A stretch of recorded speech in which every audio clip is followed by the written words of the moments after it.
एक क्वेश्चन और देखिए आप यहाँ पे, 2 bodies of weight 60 newton and 40 newton, ठीक है, इनका वेट दे गया है, एक का 60 न्यूटन है, एक का 40 newton, are connected by 2 ends of a light inextensible string which passes over a smooth पुली.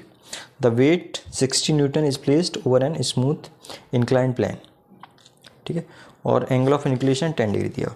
तो इसका डायग्राम कुछ इस तरह से बनेगा. ये इंक्लाइंड प्लेन है, ठीक है, इंक्लाइंड प्लेन का मतलब ये प्लेन कुछ इस तरह से है, और यहाँ इस प्लेन के ऊपर आपका ये रखा हुआ है, ठीक है.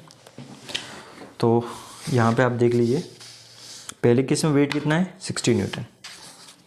The weight 60 newton placed on a smooth inclined plane, ठीक है. स्मूथ है इसका मतलब आपको फ्रिक्शन कंसीडर नहीं करना है. ये मान लीजिए यहाँ पे वेट रखा हुआ है,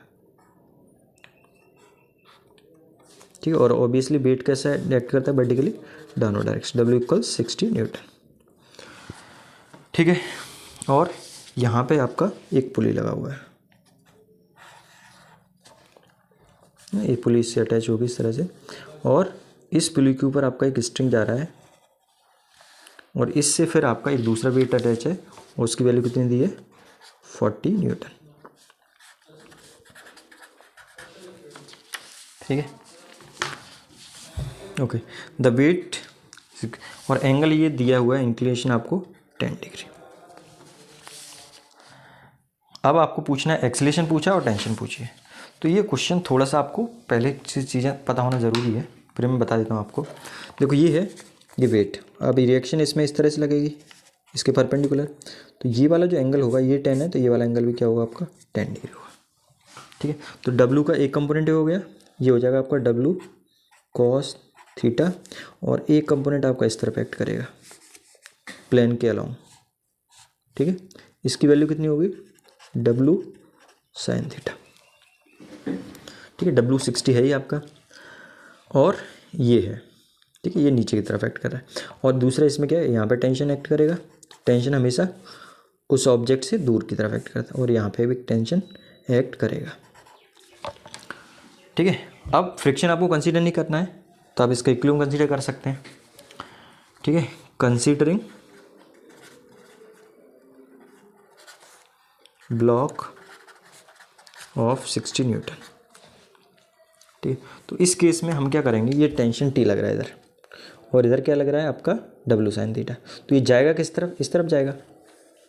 हम ये मान लेते हैं ये इस तरफ जाएगा, ठीक है. तो इस तरफ जाएगा, तो इस केस में क्या होगा,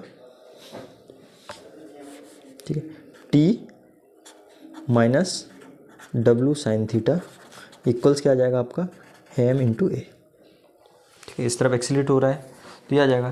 तो T माइनस W कितना है 60, और साइन कितना हो जाएगा 10 इक्वल्स MA. M कितना है W/G से, भाई W इक्वल्स क्या होता है mg होता है, ये तो आपको ध्यान रखना पड़ेगा. इक्वल्स क्या आ जाएगा W इक्वल्स mg, तो M इक्वल्स क्या आ जाएगा W/G. तो W कितने 60 अपॉन 9.81 और इंटू एक्सीलरेशन A, ठीक है. इसको सॉल्व करें फर्दर, तो कुछ इस तरह से पिक्चर बनेगी. 60 इंटू साइन 10, तो ये आ गया T माइनस 10.418, ठीक है. 8 है, तो इसको मैं 419 कर दे रहा हूँ, ठीक है. इक्वल्स 60 डिवाइडेड बाई 9.8, ठीक है. G की वैल्यू इसमें दी है, 9.8 लेना है, 81 लेना है, 9.8 लेनी है, ठीक है. तो G कितना लेना है आपको 9.8, तो 60 डिवाइडेड बाई 9.8, तो ये आ गया 6.12 A, ठीक है. आपका एक इक्वेशन ये मिल गया. दूसरा हम इस ब्लॉक को कंसीडर करते हैं, कंसीडरिंग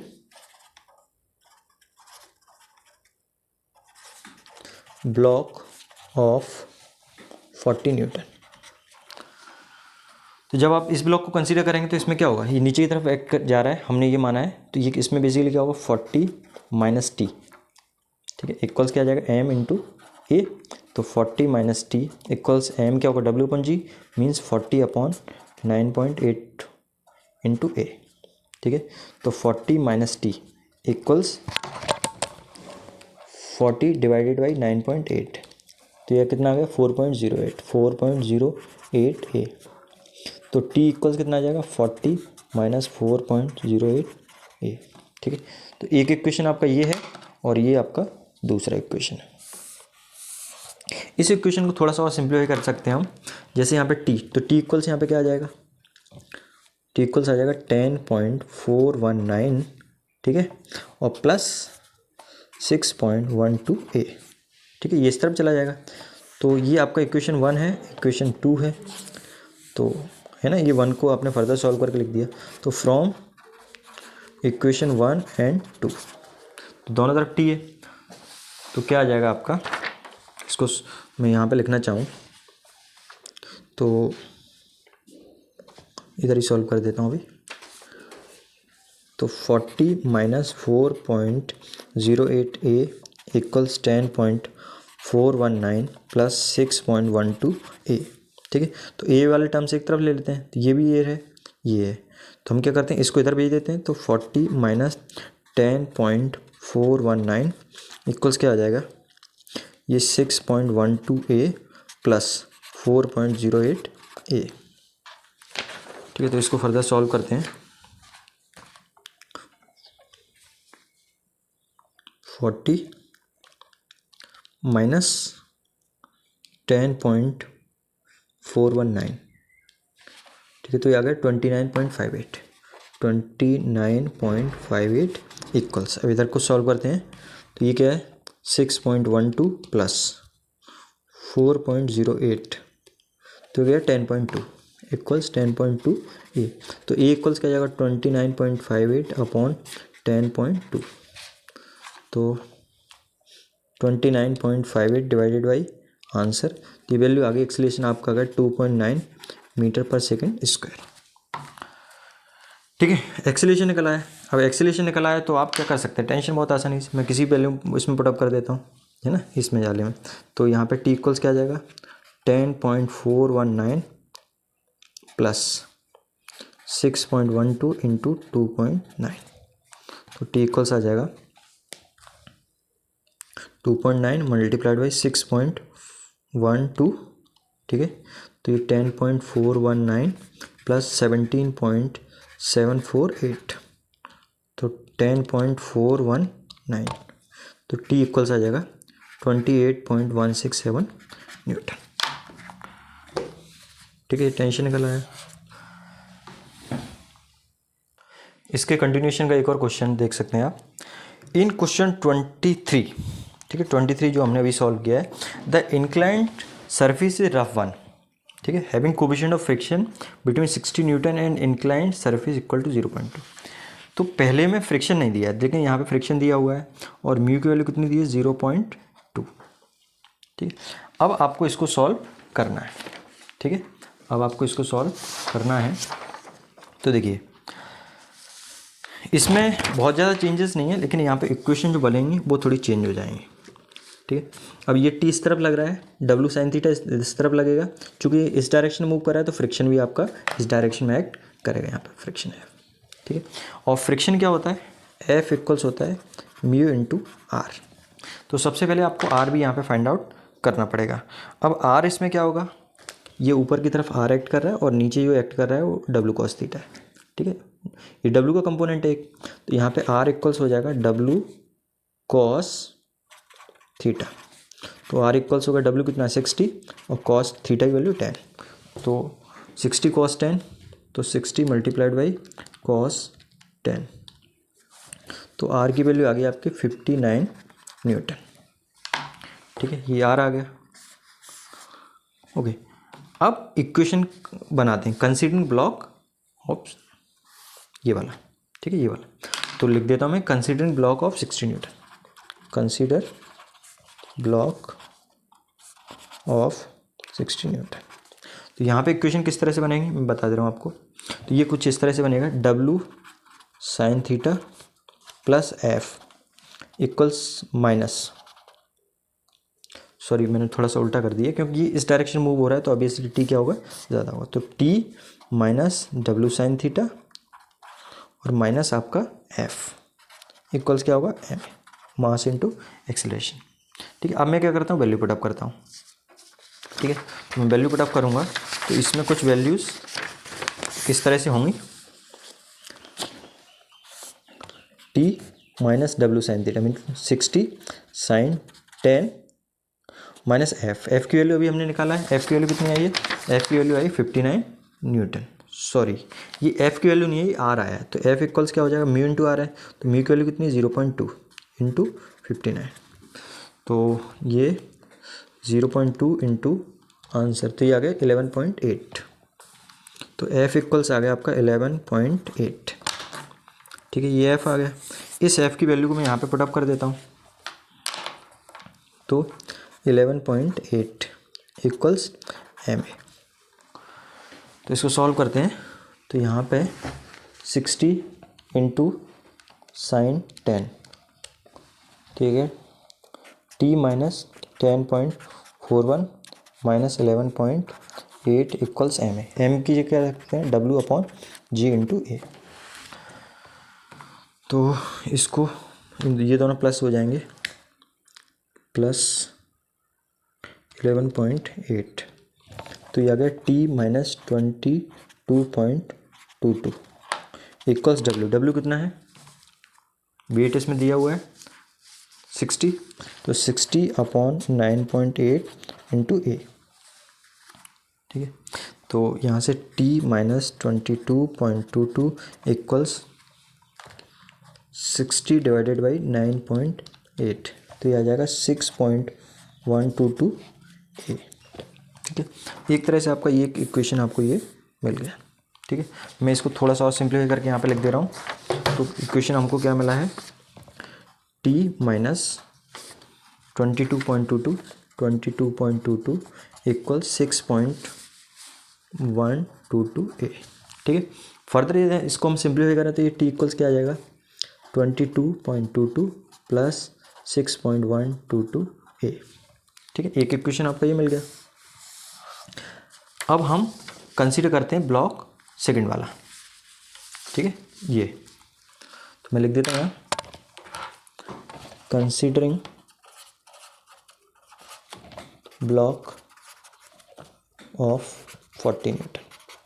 यहाँ पे कंसीडर करेंगे तो बेसिकली ये 40 न्यूटन है ना, ये नीचे की तरफ स्लाइड कर रहा है। तो यहाँ पे बेसिकली क्या हो जाएगा, 40 minus T equals mass into acceleration, है ना, इस डायरेक्शन में एक्सीलरेट हो रहा है। तो 40 माइनस टी, और टी सेम होगा क्योंकि ये स्ट्रिंग है पूरी, तो हर जगह टी सेम होगा। कल्स मास को क्या लिख सकते हैं, W upon ji.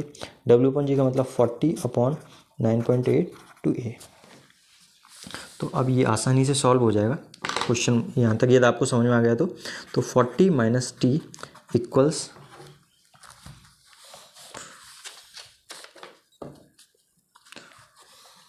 40 divided by 9.8, तो ये आ गया 4.08 ए। तो यहाँ से टी इक्वल्स क्या आ जाएगा, 40 माइनस 4.08 ए। ठीक है, इस टी को मैं इधर भेज देता हूँ और ये इस तरफ चला जाएगा। ठीक है, तो एक इक्वेशन आपको ये मिल गया, इसको हम इक्वेशन 1 नाम दे देते हैं। इसको ये जो मिला है इसको इक्वेशन 2 नाम दे देते हैं। तो इनको जब मैं सॉल्व करूँगा तो कुछ इस तरह से आ जाएगा, 22.22 प्लस 6.122 ए इक्वल्स 40 माइनस 4.08 ए। ठीक है, तो ये इस तरफ भेज देते हैं ए वालों को। तो 6.122 ए प्लस 4.08 ए इक्वल्स क्या आ जाएगा, 40 माइनस 22.22। तो 6.122 प्लस 4.08 ये आ गया आपका 10.2 ए इक्वल्स 40 माइनस 22.22, तो ये आ गया 17.78। तो ए इक्वल्स आ जाएगा 17.78 अपॉन 10.2 डिवाइडेड बाई 10.2। तो ये ए इक्वल्स आ गया 1.743, ठीक है, मीटर पर सेकेंड स्क्वायर। तो इस तरह से एक्सेलरेशन आ गया आपका। ठीक है, एक्सेलरेशन आ गया। अब इसमें टेंशन पूछा है तो किसी भी एक इक्वेशन वैल्यू पुटअप कर देते हैं, हम इसमें वैल्यू पुटअप कर देते हैं। तो टी इक्वल्स क्या आ जाएगा 40 माइनस 4.08 मल्टीप्लाइड बाई 1.743। तो ये 1.743 है मेरे पास, मल्टीप्लाई कर देते हैं 4.08 से, ठीक है, और इसको 40 में से माइनस कर देते हैं। तो ये टी आ गया आपका 32.8 न्यूटन। अब इसमें एक चीज़ और पूछिए, distance moved by the weight 40 newton in 4 seconds starting from the rest. ठीक है, तो देखो सीधा सा एक चीज़ होती है, एक फॉर्मूला आता है यहाँ पे, ठीक है। एक फॉर्मूला क्या होता है, S equals U T plus 1/2 A T square. ठीक है, तो स्टार्टिंग फ्रॉम रेस्ट मतलब u इक्वल्स 0, तो एस इक्वल्स क्या आ जाएगा 1/2 A T square 2 A T square. तो 1/2 और ए की वैल्यू अभी हमने निकाला है, ये कितना है 1.743 और टी कितना है, टी की वैल्यू भी निकाली है, टी मतलब दिया हुआ क्वेश्चन में, और 4 सेकेंड्स, तो इंटू 4 का स्क्वायर, तो ये आ जाएगा 1.743 मल्टीप्लाइड बाई 4 का स्क्वायर डिवाइडेड बाई 2। तो डिस्टेंस आ गई आपकी एस इक्वल 13.94 मीटर। ठीक है, तो आपने सारी चीज़ें निकाल ली जो भी क्वेश्चन में पूछा गया है। एक्सेलरेशन भी निकाल लिया, टेंशन एंड स्ट्रेंथ निकाल लिया और डिस्टेंस भी निकाला है। ठीक है, एक्सेलरेशन कितना है 1.743, टेंशन 32.8 और डिस्टेंस 13.9।